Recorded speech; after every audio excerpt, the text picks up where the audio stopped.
요한복음 4장 46절 54절까지의 말씀입니다. 요한복음 4장 46절로 54절까지의 말씀입니다. 제가 천천히 봉독하겠습니다.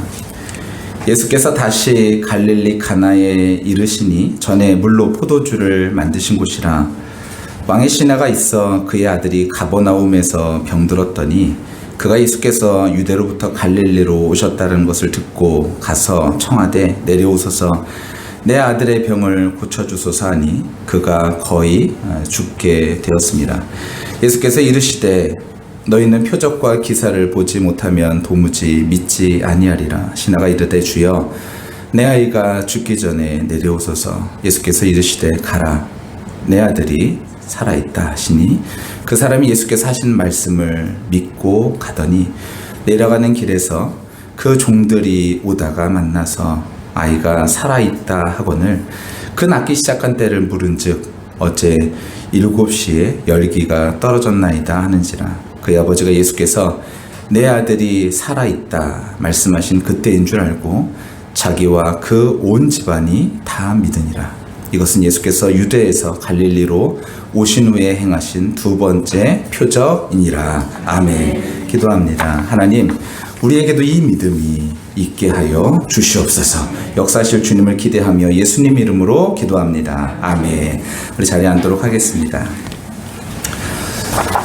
오늘 본문은 가나라는 지역을 배경으로 왕의 신하를 고치신 내용이 기록되어 있습니다. 가나라는 그 지역은요, 예수님이 물로 포도주를 만드신 표적을 베푸신 곳이었죠. 예수님은 가나에서 그 물로 포도주를 만드시고 그 표적을 베푸신 후에 예수님께서는 가나에 그냥 머물러 계신 것이 아니라 예루살렘으로 내려가셨었습니다. 그리고 다시 이제 가나로 돌아오신 것이죠. 그렇게 시간이 오랜 지난 후의 일이 아니기 때문에 예수님이 가나에 오셨을 때 물로 포도주를 만드셨다라는 그 뉴스, 그 이야기들은 이미 많은 사람들에게 오가는 이야기들이 되어졌을 것이 분명해 보입니다. 그 지역 사람들은 예수님이 행하실 수 있는 또 다른 새로운 이적들에 대한 관심으로 그분을 환영했죠. 그 소문이 가나에서 약 30km 떨어져 있는 가버나움에 전해진 것입니다. 오늘 본문에 등장하는 사람은 왕의 신하입니다. 어떤 자격으로 이 왕의 신하가 일하고 있었는지는 소개되고 있지는 않아요. 다만 그가 왕의 신하다 이렇게만 얘기하고 있습니다. 왕의 신하면 주인이 누굴까요? 바로 왕입니다. 주인은 오로지 왕인 것이죠. 백부장인지 혹은 헤롯 왕실의 관리였는지는 알 수 없지만 확실한 것은 그에게 병에 걸려 거의 죽게 된 아들이 하나 있었다라는 것이죠. 왕의 신하로 어느 정도 권력이 있었는지는 정확히는 모르겠지만 사람이 가진 어떠한 힘으로도 어찌할 수 없는 것이 바로 이 건강의 문제인 것 같아요. 아들이 몇이나 있었는지 모르겠지만 아이가 병에 걸려 죽기 직전의 상황에 놓인 것입니다. 왕의 신하였기 때문에 할 수 있는 것은 다 해봤겠죠. 좋은 약, 좋은 의사, 다 했을 것입니다. 그러나 아들의 병세는 호전되지 않았고 결국 죽음을 눈앞에 두게 된 것이죠. 이때 아버지의 마음이 어땠을까요? 무기력한 자신의 모습을 한없이 원망하며 아들의 옆을 지키고 있었을 것입니다. 아파하고 고통당하는 그 아들을 그저 바라보면서 이제는 점점 힘없어지고 약해져가는 아들의 거칠고 힘겨운 숨소리를 들어야 하는 고문과 같은 시간을 보내고 있었을 것이 분명합니다. 손잡아주는 것 말고는 더 이상 할 수 있는 것이 없다고 느껴질 때 누군가 예수님에 대한 이야기를 그에게 건네준 것 같습니다. 저는 우리 성도들에게 이러한 은혜가 있으시길 간절히 축원합니다. 물론 우리는 예수님을 이미 알고 있죠. 그러나 우리가 정말 힘들 때 예수님이 생각이 잘 안 나는데 그때 예수님이 생각나는 은혜가 있으시기를 예수님의 이름으로 간절히 축원합니다. 왕의 신하가 어려움에 처했을 때 누군가를 통해 혹은 어떤 계기를 통해서 예수님의 이야기를 전해 들었는지는 모르겠지만 우리도 어려운 순간에 예수님이 떠오르는 또 누군가에 대해서 나에게 예수님에 대해서 말하여지는, 그것을 듣게 되어지는 은혜가 있게 되어졌으면 좋겠습니다. 설교를 준비하는데 기도하는데 갑자기 그런 생각이 떠올랐어요. 저희 어머니, 제가 어릴 적에 좀 힘든 일 있으면 참 많이 하셨던 말씀이 있습니다. 그게 뭐냐면, 아버지,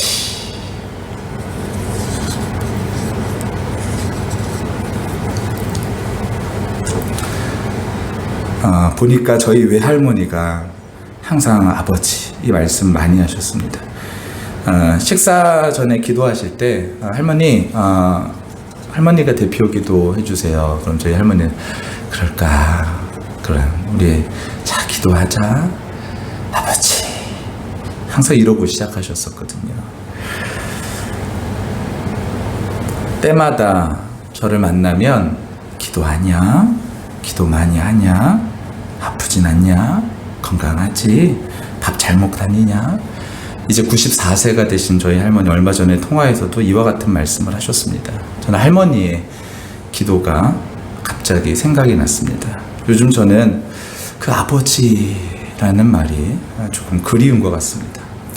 살기 힘들고 어려울 때 우리는 하나님의 참 많은 위로를 받으며 살아갔죠. 많은 말과 행동 앞에 아버지를 부르고 시작했던 때가 있었습니다. 그런데 요즘 살만해졌는지 우리의 말 앞에 아버지, 주여 라는 말이 많이 사라진 것 같습니다. 그래서 그립습니다. 왕의 신하가 예수님에 대한 소식을 전해 들은 것으로 끝나지 않았습니다. 예수님을 만나기 위해서 떠났죠.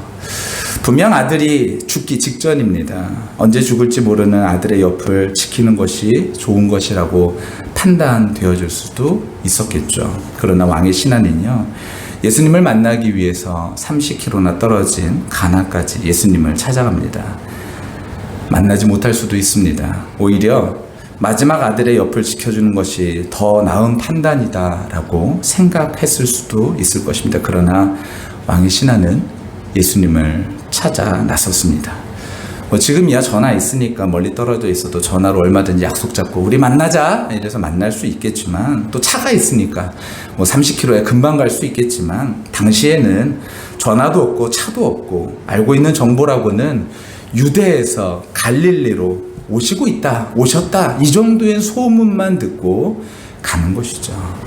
30km라는 거리는요, 하루 이틀에 다녀올 수 있는 거리는 결코 아닙니다. 제가 걸어봤는데요, 하루에 30km 사람이 걸으면요, 그게 다리가 보통 그냥 나만하지는 않습니다.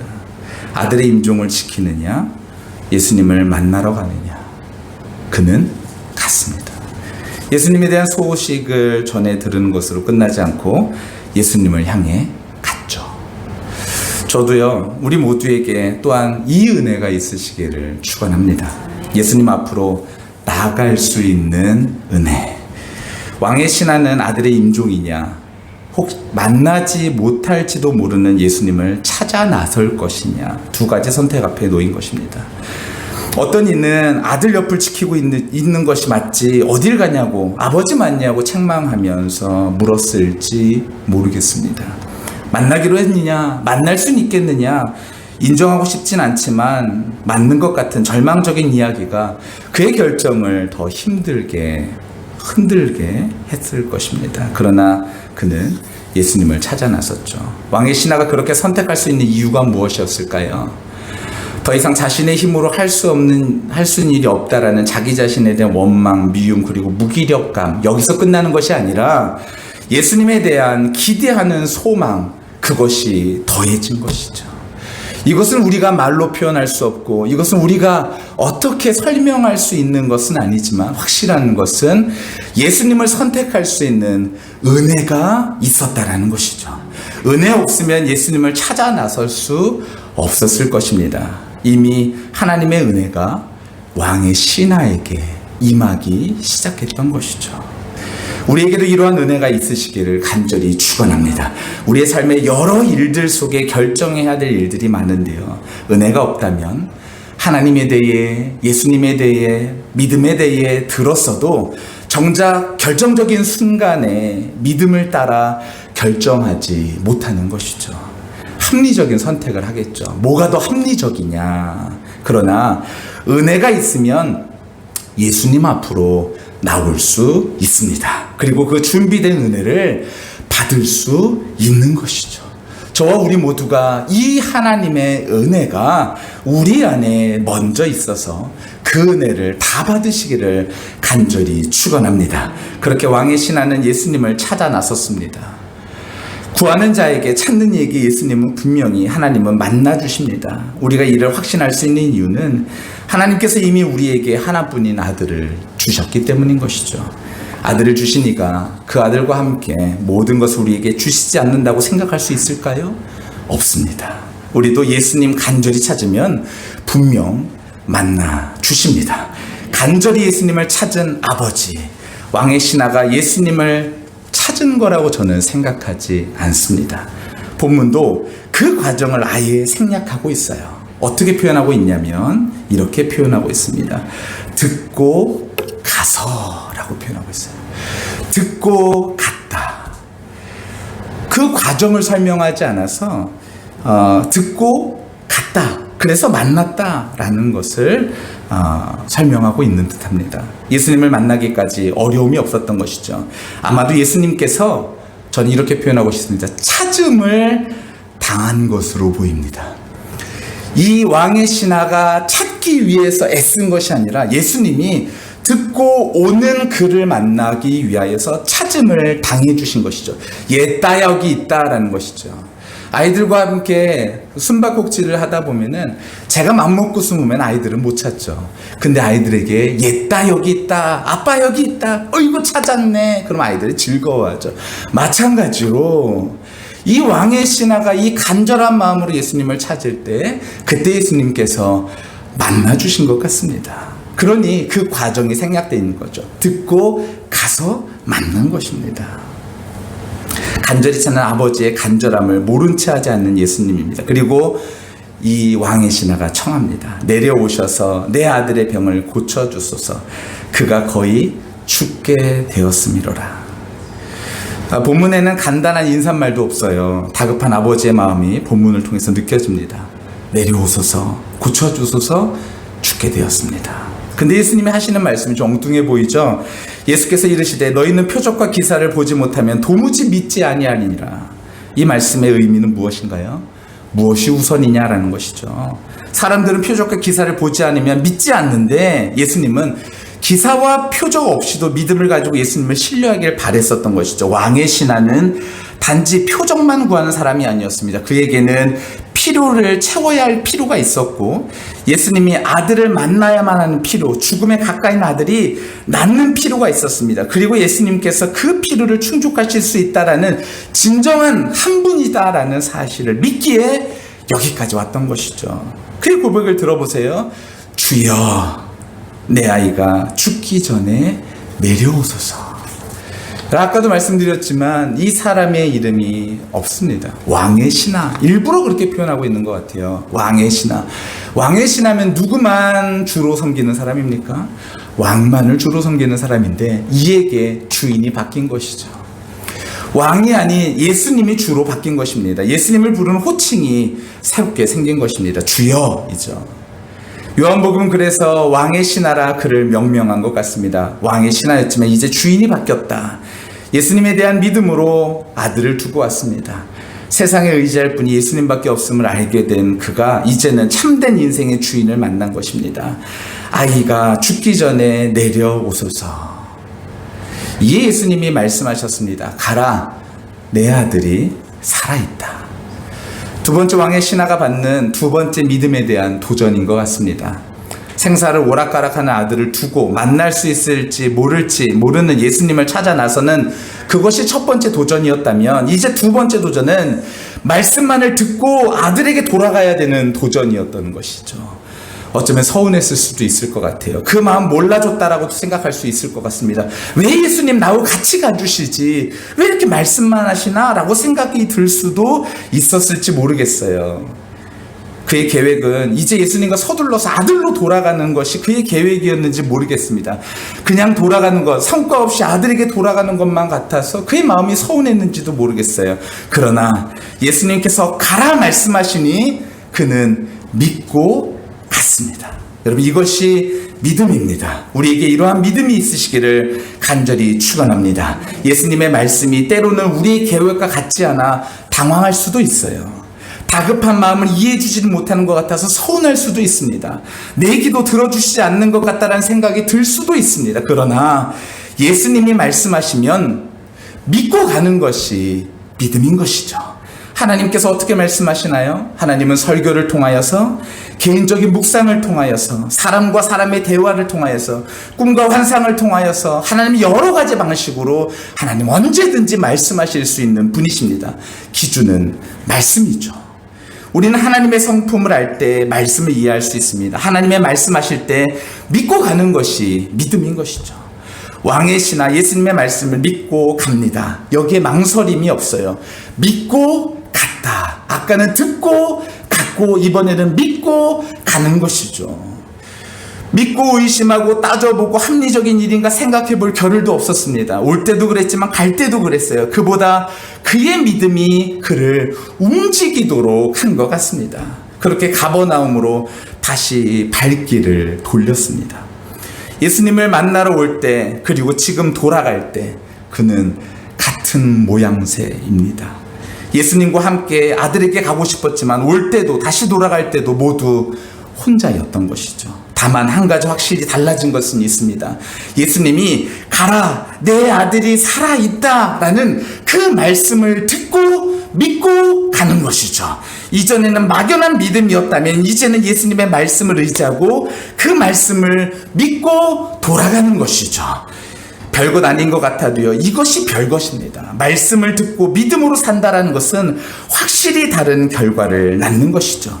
말씀과 함께 간다라는 것은 말씀이신 예수님과 함께 가는 것과 같습니다.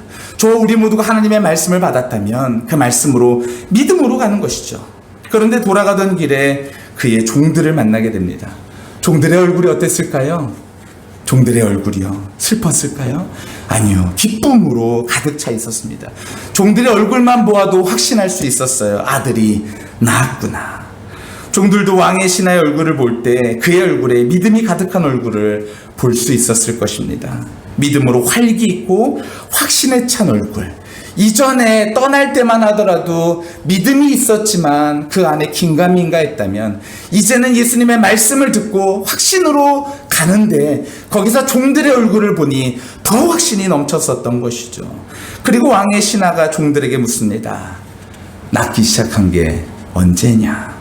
종들이 대답합니다. 어제 오후 1시경에 열이 떨어졌다라고 말합니다. 그 시간에 예수님이 내 아들이 살아있다 말씀하신 그때였죠. 이 일로 왕의 신하와 그의 온 가족이 모두 예수님을 믿게 된 것입니다. 두 번째 믿음의 도전, 그리고 이제 왕의 신하는 더 크고 확실한 믿음을 가지게 된 것이죠. 우리 모두도 이러한 믿음으로 살아가게 되시기를 바랍니다. 우리의 삶에 간절한 기도의 제목이 하나님의 말씀을 듣고 믿음으로 반응할 때 이루어지는 은혜가 있으시기를 간절히 축원합니다. 더불어 이로써 우리의 믿음이 더욱 말씀의 뿌리를 들고 단단해지는 은혜가 또한 있으시기를 축원합니다. 이로써 간증이 있는 삶이 되어야겠죠.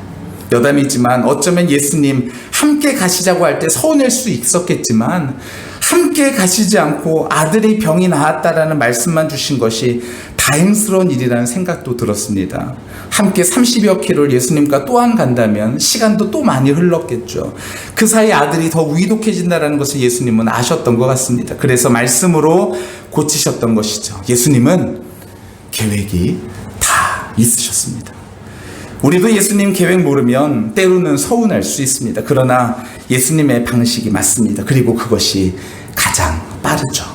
이 믿음이 있다면 서운한 것은 나중에, 먼저는 믿음으로 한 걸음을 내디딜 수 있으시기를 예수님의 이름으로 간절히 축원합니다. 그리고 우리의 간절한 기도의 제목, 하나님께서 하나님께 믿음으로 맡겨 기도하시고 이루시는 하나님의 역사를 경험하게 되시기를 예수님의 이름으로 간절히 축원합니다. 여러분, 어떠한 기도의 제목을 가지고 계십니까? 어떠한 간절한 기도의 제목을 가지고 계십니까? 하나님께 믿음으로 반응하도록 하나님께서 우리에게 이미 역사하셨다면 이제는 우리의 막연한 믿음이 아닌 하나님의 말씀을 믿고 그 말씀 따라 우리가 믿음이 더욱더 굳건하게 세워지기를 원하시고, 그리고 하나님께서 역사하시는 것들을 보게 하실 줄 믿습니다. 그 믿음으로 간절히 기도하고 주 앞에 맡겨드릴 수 있는 우리 모두가 다 되시기를 예수님의 이름으로 간절히 축원합니다. 저도 더 믿음으로 맡기고 기도해 보려고 합니다. 저희 온결이 이제 1년 동안 원주에서 장거리로 매주 2번씩 치료하던 그 많은 치료들을 받았습니다. 한편으로는 많은 것들이 좋아진 것 같고, 그리고 또 정말로 실제로도 좋아진 부분들이 있기에 감사하지만, 또 무너지는 것은 그저께죠. 영유아 검진을 하러 갔는데 검사 점수가 거의 0점이에요. 할 수 있는 것이 거의 없기 때문에 그때마다 제 마음속에, 그리고 제 아내에게 어려움이 있고 절망이 있죠. 그렇지만 제 마음속에 맨 처음에 하나님께서 주셨던 말씀이 있고, 그리고 이 하나님에 대한 믿음이 있는 것은 하나님께서 저희 온교를 통하여 영광 받으시겠다라는 것입니다. 저는 그 믿음 잃지 않고 끝까지 주님을 의지하며 믿음으로 우리 아이를 키워나가려고 합니다. 저와 우리 모두 어떤 기도의 제목, 간절한 기도의 제목이 있으십니까? 그렇다면 우리 하나님 앞에 맡기고 하나님께서 하실 것들을 기대하며 단순히 막연한 믿음이 아닌 오늘 왕의 신하의 믿음이 자라났던 것처럼 우리의 믿음도 맨 처음에는 조금 막연해 보일 수 있지만 말씀 위에 서서 더욱더 굳건하게 우리 믿음이 서서 주님께서 역사하시는 것까지 보고, 그리고 하나님 앞에 영광을 돌리며 사람들 앞에 간증하고 하나님께서 하셨다라는 것들을 이웃들에게 말하며 믿음의 간증이 있는, 산 체험이 있는 우리 모든 성도들의 가정 또한 개인이 되시기를 예수님의 이름으로 간절히 축원합니다. 요한일서 5장 말씀 우리가 함께 읽도록 하겠습니다. 요한일서 5장 말씀입니다. 5장 4절 5절 말씀을 함께 읽습니다. 시작. 무릇 하나님께로부터 난 자마다 세상을 이기느니라. 세상을 이기는 승리는 이것이니 우리의 믿음이니라. 예수께서 하나님의 아들이심을 믿는 자가 아니면 세상을 이기는 자가 누구냐? 여러분, 우리가 이 세상의 승리, 그것은 바로 우리의 믿음인 줄 믿습니다. 저와 우리 모두가 믿음으로 오늘도 끝까지 실망하지 마시고, 여러분, 어쩌면 제가 여기에서 이렇게 말씀드리는 것이 옳을지 모르겠지만 가장 절망적인 상황이라고 말할 수 있는 상황들, 여러분, 그런 상황들 우리가 정말로 힘든 사람들 많이 있잖아요. 그런데 우리의 상황들 하나님 앞에 절망이다 생각하지 마시고 믿음으로 맡겨드리면 오늘 왕의 신하가 마지막 절망이라는 그 순간에도 끝까지 예수님을 신뢰할 때에 주님께서 그의 가정 그리고 그의 아들을 회복시켜 주셨던 것처럼 우리 끝까지 믿음으로 주님의 때를 바라보며 하나님께서 하시는 것들을 바라보고 분명히 하나님께서 역사하시는 것들을 경험할 수 있는 우리 모든 성도들이 다 되시기를 예수님의 이름으로 간절히 축원합니다.